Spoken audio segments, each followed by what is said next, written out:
Hi guys, welcome to How You Living. I'm Dr. Kiva, and as you can tell, my co-host is not here today. So we have a special guest and we're going to talk all things yoga. Yay! So my special guest today, or should I say my co-host today, is Desiree Coleman. And so, this show is all about health and wellness. And so, Desiree, we follow these dimensions of wellness when we have our titles for the show. And so we look at intellectual, emotional, relationships, vocational, career, spiritual, financial, environmental, and physical. So we look at all of these aspects of wellness. Okay. Yes. Okay. And so today we're going to have the aspect of understanding yoga. So, a lot of people practice yoga, especially in the West. And so, but a lot of times people don't really understand what yoga is all about. So I thought it would be awesome to have one of my yoga teachers that I go to her class, a yoga guru, and to come and explain, I don't know about all that, to come and explain and teach us about yoga. Well, hello, Miss Desiree Coleman. Hello, Dr. Kiva Davis. So good to see you. It was so good to see you too. Off the mat, outside the studio. Off the mat. Yes. Yeah, we're going to talk about living off the mat. That's a yoga little quote that we like to use. Yeah. So, tell us, who is Desiree Coleman? Okay, well, the short of it, because my story is long. I've been on this planet for a long time. But the short of it is I am a first generation American. I was born in New York. My parents are from Panama. Their parents are from all over the Caribbean. And so technically, I guess the new term, I'm Afro-Latina. Yeah, but I just sound like I'm an island girl. But I came to Texas to go to Texas Southern, so I do have an undergraduate degree in pharmacy, and then I have my doctorate degree from University of Florida. Met my husband here, and yeah, we have 4 kids now. We're still here. He's from Mississippi. We just made Texas our home. We own our own pharmacy. My husband is also a pharmacist and a restaurateur. So we have a restaurant. So we're entrepreneurs, and all of our kids have their side hustles. So we're all about self-employment. Self-employment. Like now we're doing the dog breeding. A lot of stuff. So if you want to know a Renaissance lady, woman, queen, a Renaissance queen. I'll take that. We got to put that on the shirt. I'll take that. Yes. And this is the person that is the Renaissance queen for sure. So how did you get into yoga? I got into, actually my first yoga class was at the gym. It used to be President and First Lady, and it was cool. It was a good way to stretch because I was a runner, been running for years, doing marathons, all that fun stuff. And as I got not older, but more mature, my body started responding a little bit differently. As those joints started to mature. they started making noise. And so a girlfriend of mine invited me to a hot yoga class. Nice. Had not even heard of it, and was at Yoga One. I went and fell in love immediately. Like I never experienced my body, just feeling my entire body at one time. Like I felt everything from head to toe. I just felt alive. And I left there sweaty and drained, but I felt just really energetic, just alive. And I kept going back. That was in 2009. Okay. And I'm still going, still going. And so what made you decide, you know what, I'm going to teach yoga? What was that shift? What really made me do it was I started to notice that I was changing, right? I started to, because I was practicing 5 days a week, 6 days a week, twice a day sometimes, a lot of times. And I started noticing that I was slowing down. Like I said, I'm from New York, and so I'm always go, gotta get done. Always, always, always. And I started, and as a result, I ended up with hypertension. And I started noticing myself, like I was slow to anger, as the Bible says. I became slow to anger, just kind of slowed down, just kind of mellowed out. I was like, this is cool. Still didn't really associate it with the practice, but then I started noticing that I became more aware of my body. Like it was like I started becoming friends with my body. and just being able to recognize, when things are not where they should be or how they should be, that kind of thing. And I was like, this is interesting. And then I was able to equate that with yoga. And so I started reading about it and studying. I was like, this is cool. And the teacher in me was like, you could teach this, get down with this. Right. And I really didn't go into it wanting to teach, but just wanting to learn more about the practice, especially from a religious standpoint. Because as you start to study and get deeper into it, then you have to, ask yourself, like, being a Christian, like, is this something, I should be doing? But but that was what got me to stay on the mat and then wanting to share. Okay, friends with your body. What does that look like, to be friends with your body? Is that like accepting it or getting to know it? So it starts with getting to know it, right? Because when you do certain things, like you in your practice, in your yoga practice, when you're doing certain things, you start to notice if you're given a challenging pose, like, how do I respond? And then I'm in the challenging pose, what's happening? Right. My heart rate is racing. Am I breathing? Am I breathing deeply? Is my breath supportive? You start noticing things about your body, and then you're like, oh, okay. So when I'm in a challenging situation off the mat, I can go back to what I felt when I was on the mat. It's like, oh, you'll be okay. It's all right, just breathe. Because in a yoga class, when you're feeling that challenge, the teacher's not going to like give you a break. She's going to keep teaching and going. Right. So you either stay in the pose and make it work, or you walk out of the room, which most people don't do. But you start to recognize how you respond in certain situations. And then I was able to see that off the mat.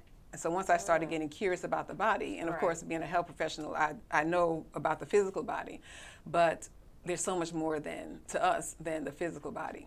And so when I started tapping into that aspect, I was like, oh, okay. And so then getting to know my body, I started to like my body, right? Not just, what I look like, but just liking to be with myself, be with my body, do things to move my body, challenge my body. Like, it was, it was really all physical. Right. Yeah, and then through the physical, it developed into the spiritual. And then when you start liking your body, you are more mindful of what you put in and what comes out. Yes. So give us, for visitors or our guests who have never been to a yoga class, in simple terms, just real simple terms, how would you know what? I think this is a question that we need to talk on the break, because this might be pretty long. So we're going to take a little short break, and we'll come back, and we're going to talk all things yoga, and we're going to get to really understand exactly what is yoga and who should practice yoga. So join us on the other half as we take a little short break. We'll be right back.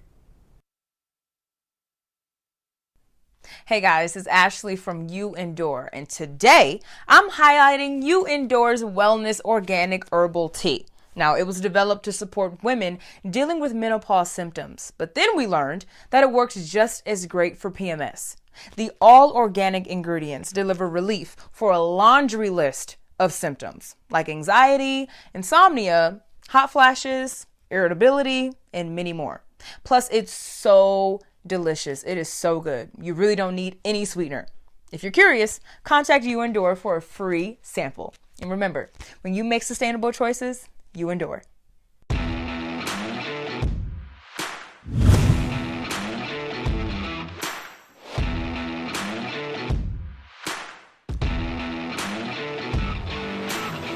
Welcome to Combat Cardio Fitness, where fitness meets combat.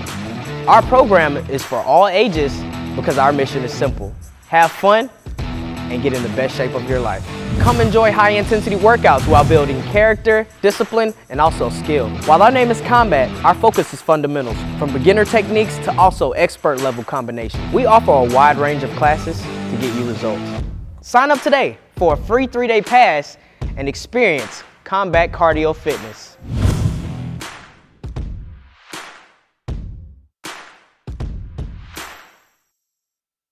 Are you a busy professional or a stressed out parent that needs a break? Or maybe you're retired and just don't have the desire to get out of the house every day. And this is why you need Mia Savvy Courier Service. No errand is too big or too small, whether it's picking up dry cleaning or groceries. Mia Savvy Courier Service is the one to call. For more information, visit them online at www.miasavvycourierservices.com. or give us a call at 832-533-7565. And trust me, after one experience, you'll be singing their praises.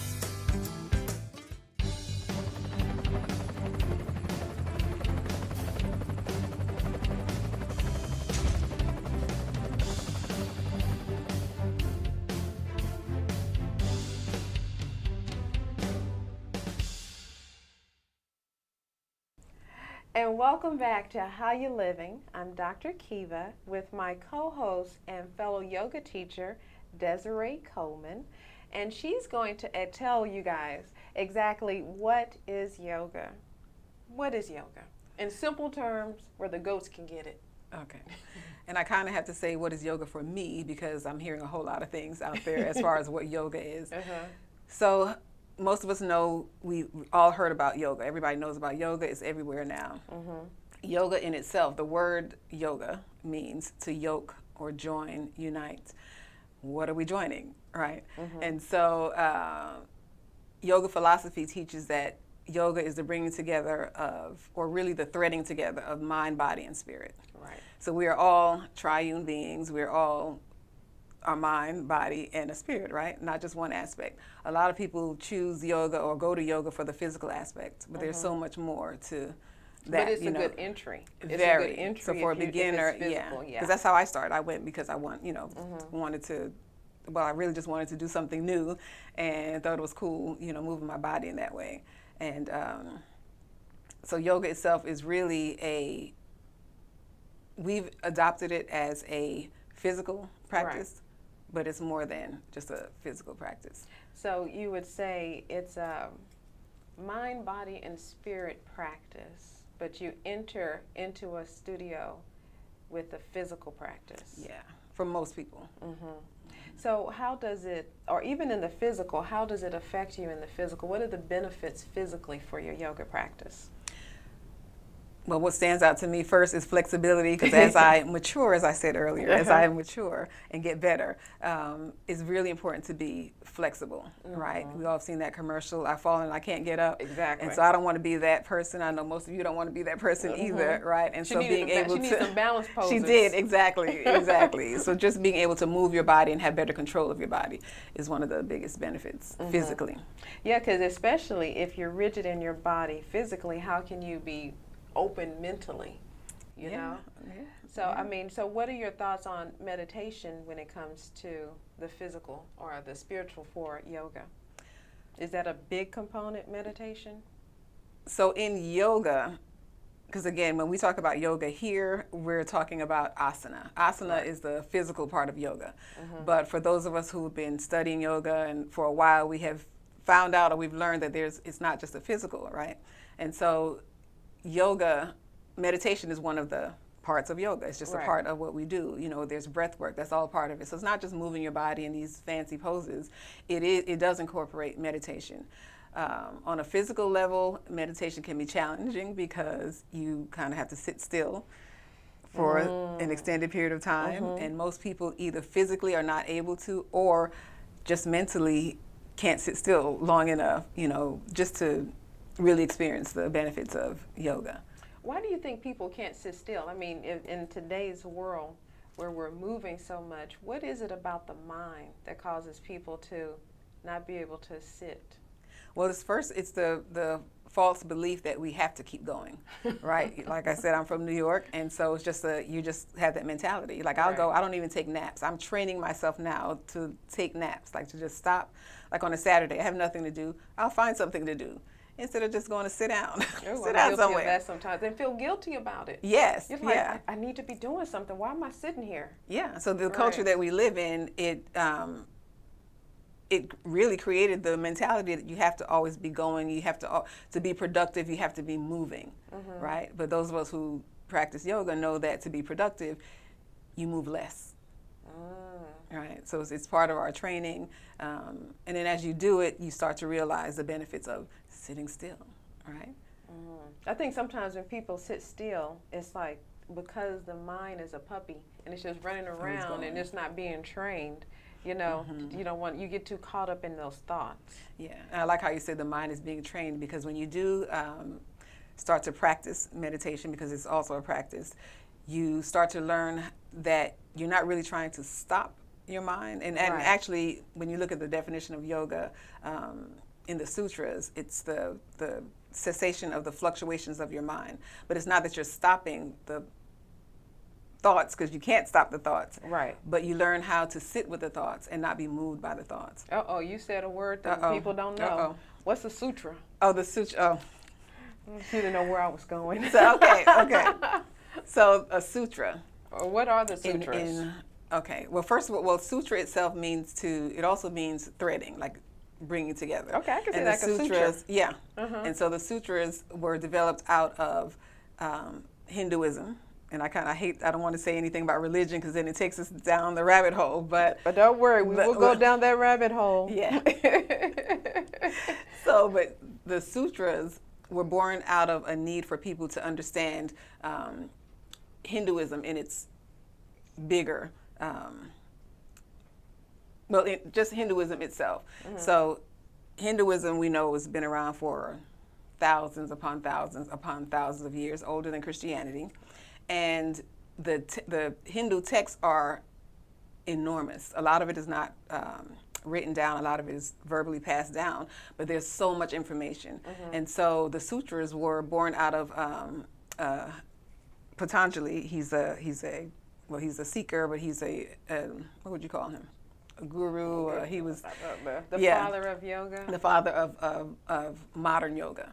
And so what he did was come up with the sutras as a way for people, like the average person, to be able to understand these rules. Just like the Bible, you have the 10 Commandments, but then you have all of this other stuff in the Bible too. And so you go to a preacher to kind of break it down for you. You go to Bible study to break it down even more so you can understand. And so what Patanjali did was come up with the sutras to kind of define the purpose in yoga. Like what is it? What are we doing? So it's what are kind we of trying a philosophy. to? Yeah. It's the philosophy of yoga. Yes. Yes. Yeah, so a lot of people can get a little torn or confused with that, but we will definitely go deeper into that for sure, sure. So, the first thing when you tell people that you're a yoga teacher, the first words are, I want to practice yoga, but I'm not flexible. Yes. So what do you say to someone who says, I'm not flexible, I don't know if I could practice?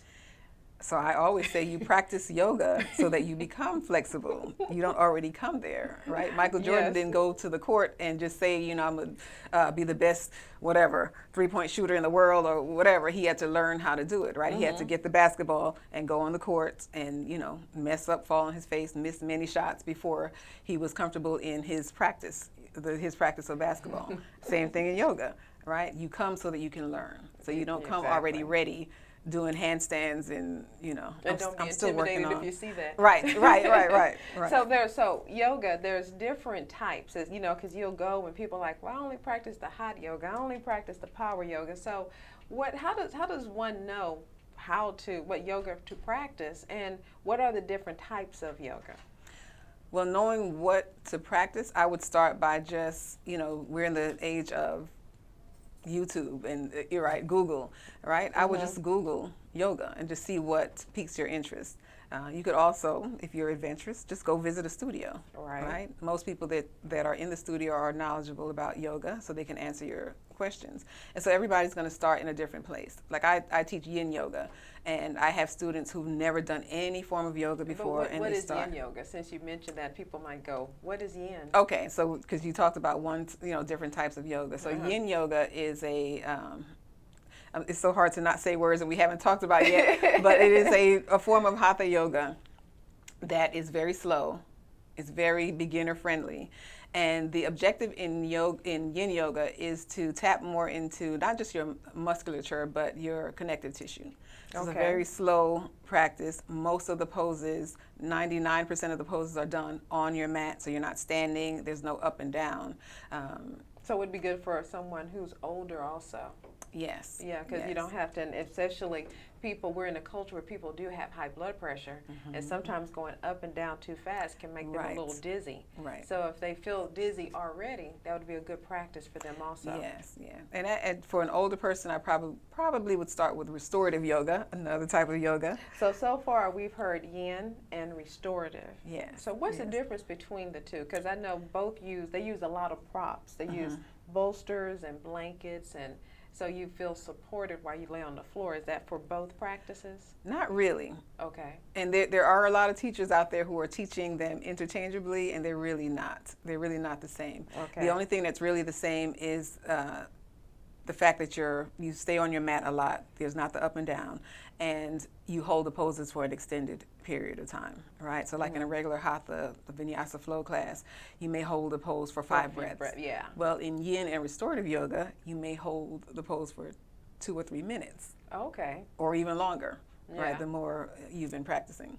So I tend to practice the up and down type, which is a lot of vinyasa, which means a sequence. And I go, like you said, 1 breath per movement sometimes. And if I hold a movement, it might be 5 to 10 breaths maybe. At the most, and so you practice one where you might be in the poses, kind of holding it, still kind of supportive for about 2 to 3 minutes. Yeah, so okay, when we talk about support, restorative yoga is a very supportive practice. And so in restorative yoga, you use all the props. We use blocks, right, for support. We also use pillows or bolsters to support your body. And so the idea in yin yoga, in restorative yoga, is to get into a pose that you can hold for a long time, and bringing support, all the support that your body needs, right? Yeah, so you can use pillows, you can lay cushions, there and not have to really Right. have to hold yourself up. Exactly. You can just let everything go. Yeah, blankets, whatever, anything that provides comfort and support in your body, or to your body. In yin yoga, it's not so much about comfort. And so in yin yoga, it can be challenging in that sometimes the poses feel uncomfortable. Not pain. There's no pain in yoga, No right? pain, If you're in no pain, pain. stop. Exactly. Right? Just stop where you are. And we'll talk about pain as far Yeah. as stopping in the practice too. Yeah. So in yin yoga, some of the poses feel uncomfortable because the idea is to get into your connective tissue, so like the fascia or even your joints, right? Sometimes you're putting stress on your joints intentionally. And so it may feel uncomfortable. You use props, but it's not a prop heavy practice. Right. Right. If I'm doing a pose, swan pose, which is like pigeon pose, and You're like, what's that? Like, what is that? We'll talk about that later. But let's say I'm doing a specific pose and I may need to hold on to blocks, right? I'm not lying down. I'm not putting blankets or pillows under me to get really comfortable. I just need something to hold me up. Gotcha. Yeah. So it's the reason why I was saying with pain, because like I teach people that come to my class, listen to your body. And so if you get pain in any situations, you should always say, okay, let me back out of it. Stretch is okay, pain is a no-no. Yes. Yeah. Yes. So what would you tell someone who is a beginner? What should they expect really when they're at their first class? Because you get a lot of people looking around going, what is pose is this? happening? What's the What is name of this? happening? I'm Yes. confused. So what should they expect really as a beginner? So as a beginner in whatever style of yoga you want to practice, I would try to make it a point to talk to someone before going into the class, like someone in that studio, and find out what their expectations are for you as a student in their space. A lot of times, like in hot yoga, we tell students, you might feel uncomfortable, you might feel lightheaded. The first thing we ask you to do is just lie down. So instead of running out of the room, just lie down. Just, get still and then see how you feel. Because in a hot class, once you run out of the class, you may not come back, right? And then the next time you come back, it's like starting all over again. And so I would find out what the expectations are for the class itself, for that style of yoga. And then I would just go in with an open mind, just see what's going on. It's okay to look around. A lot of teachers will ask you if there are new students, and they'll demo the poses for you, so you can look at the instructor. But yeah, feel free to look around. I don't get caught into somebody else's business on their mats. Or if you happen to be next to the gymnast or the ballerina that you didn't know their history, and you get caught up and they get intimidated. I can do that. Or I'll never be able to do that. I never do that, or I can do it and injure yourself. Right. Yeah, so it's best to look at the teacher for sure. Yes. So what are some of the risks of a yoga practice that people should be mindful of when they're going? Overstretching is one, right? Because you can, especially in a hot class, like sometimes you're not really aware of where you are physically, Right. and you just start to feel soft and open, and you're like, I can do this, and you can overstretch a muscle. You can also overstretch a tendon or a ligament in a yin class. Right. Yeah. Definitely Yeah. is a risk, and I would be mindful of high blood pressure. And if you're pregnant and you don't practice yoga, you definitely shouldn't go to a hot class. That shouldn't be your entryway because your body's not used to those temperatures, Yeah. especially if you're pregnant. And it's always good if you can ask your doctor just to make sure that there's no contraindications with you going for sure. Right. Yeah. Right. See, the time goes by quickly, and guess what? Our next part 2 of this is yoga and Christianity and philosophy, and she mentioned Hindu. So the part 2 is going to be quite interesting. So if people want to get in contact with you, you know, because I didn't mention, Desiree and I work together with Nomadic Soul Retreats, so we do yoga retreats also. Yeah. But if people want to get in contact with you, how can they get in contact with you? My Instagram handle is Yaya Yogini. Do I need to spell it? No, it's Yaya, Y-A-Y-A Yogini, Y-O-G-I-N-I, Yaya Yogini. I'm not really on Facebook much. That's kind of like for family stuff. But Right. you could just send me a message on And then we Instagram. also have our Nomadic Soul And then- Retreats website. If you put Yes. nomadicsoulretreat.com, they should be able to find us. Yes. Yeah. Well, thank you, Miss Coleman. Thank Mrs. you. Coleman. Yes. And join us for part 2 when we go into yoga and Christianity. And at the end of the show, she's new to this world, we always ask, how you living? Oh, okay. Okay, next time I'll Next have it. time you'll get it. I'll have it next time. I'll be Peace. ready next time.